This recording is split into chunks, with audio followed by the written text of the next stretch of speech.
Skippyjon Jones in Mummy Trouble by Judy Schachner. Skippyjon Jones did his very best thinking outside the box. And this twisted his mama's whiskers tighter than a Texas tornado. "Hey you, Mr. McPoo," said Mama Junebug Jones. "Just what do you think you're doing?" McPoo didn't say boo. He was too busy reading. "Hey, little digger, I'm talking to you," said Mama, scooping up her boy. "A pyramid outside the litter box will never, ever do." Then she saw his magazine. "National Geographic," mused Mama. "And the curse of the cat mummy.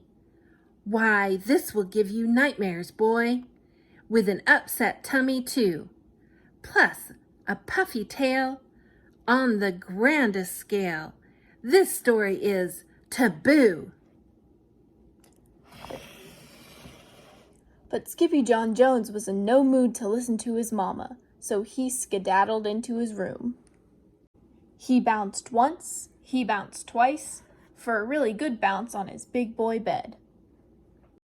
And the third time he bounced, he said, "Oh, I'm Skippyjon Jones, and I do love my mummy, but if I don't bounce, I get knots in my tummy."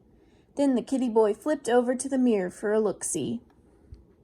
"Holy smokeito!" exclaimed Skippyjon Jones. "I know you," he said to the doggy in the mirror.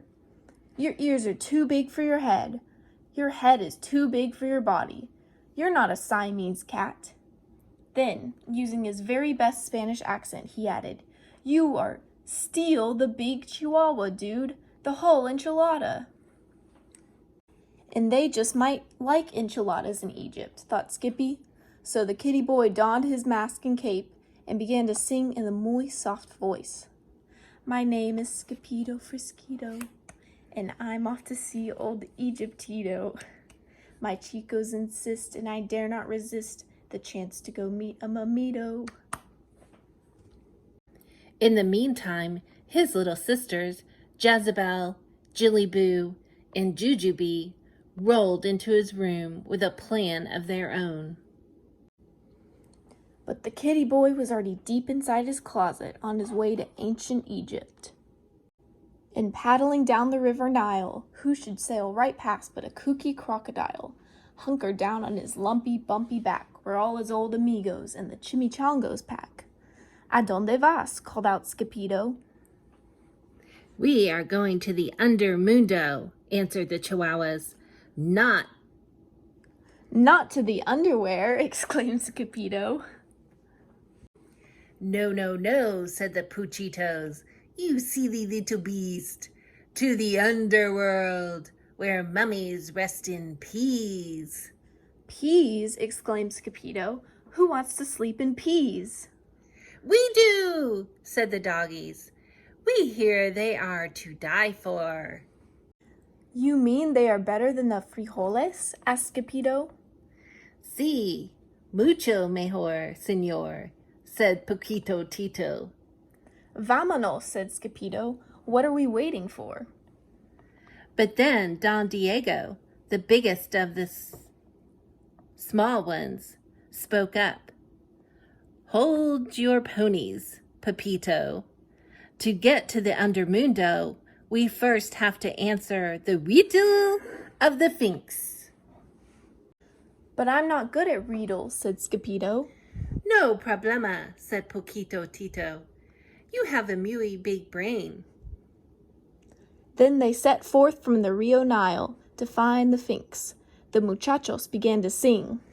"Skippy, Skipoo, Skipito, we only have one chancerito to pass by the Sphinx, so don't be a jinx, just answer the riddle dum-dito."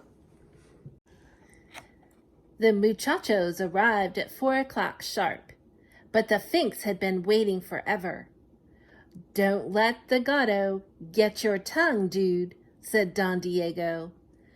"What cat? Where?" asked Skippito. "That cat there," said the Peritos, pointing to the Sphinx. But before he could say anything, the great Sphinx spoke. Whose ears are too big for his head? And who loves to go bounce on his bed? Who creeps on all fours through his own closet door, straight into the land of the dead? Skippyjon knew the answer to this riddle, but he was so nervous he coughed up a little fur ball. You call that an answer, dude? Said Don Diego. The answer, bellowed the Sphinx. So with his permission, the Peritos were free to pass on to the tomb of King Rootin' Tootin' Kitten Kabootin'. When they finally reached the pyramid, the doggies burst into song and dance. Oh say, oh say, oh Cyrus, our boy had a touch of the virus. He coughed up a ball, so the Sphinx made a call, and now it's inscribed on papyrus. But when Skippyjon saw how dark it looked in the pyramid, he began to feel queasy. My tummy hurts, he groaned, and my tail is getting puffy too. But his chicos would not comfort him. They just wanted their peas, por favor. Are you not El Skippito Frisquito, the great sword fighter? Asked Poquito Tito. See, declared Skippyjon, that is me. Then do your duty, dog, commanded Don Diego.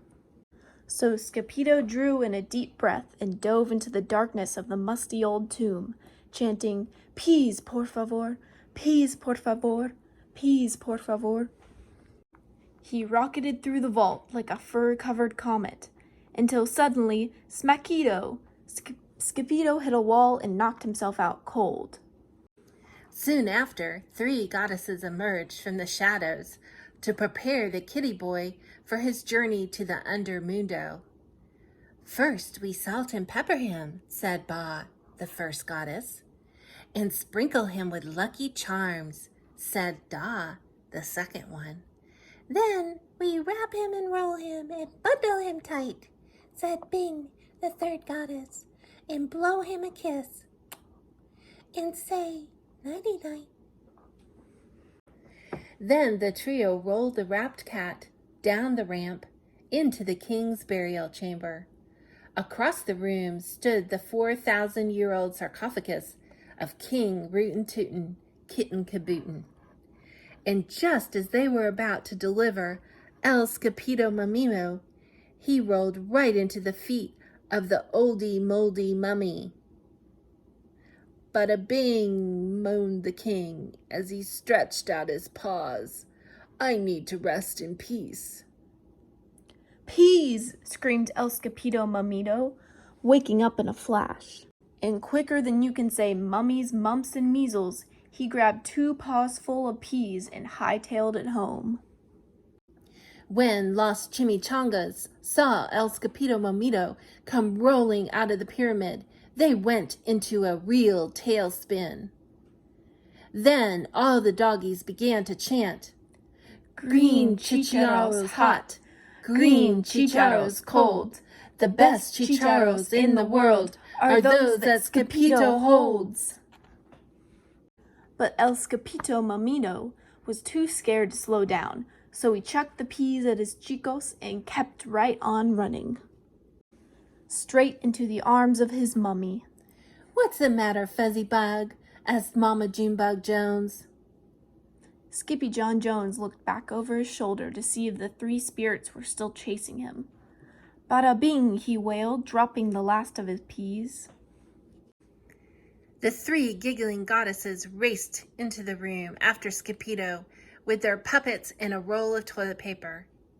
We're going to wrap you and roll you and bundle you tight, they sang, and check you for cooties, then kiss you goodnight. That night, Skippyjon Jones was bouncing on his big boy bed. No mummies in my closet, no mummies in my bed, no mummies in my bookcase, no mummies in my head. Just before he closed his eyes, the kitty boy checked his room one more time for mummies. The only one he saw was his own. "I love you, Mummy," said Skippyjon Jones. "I love you too, Bunny Boots," said Mama Junebug. "Now go to sleep, por favor."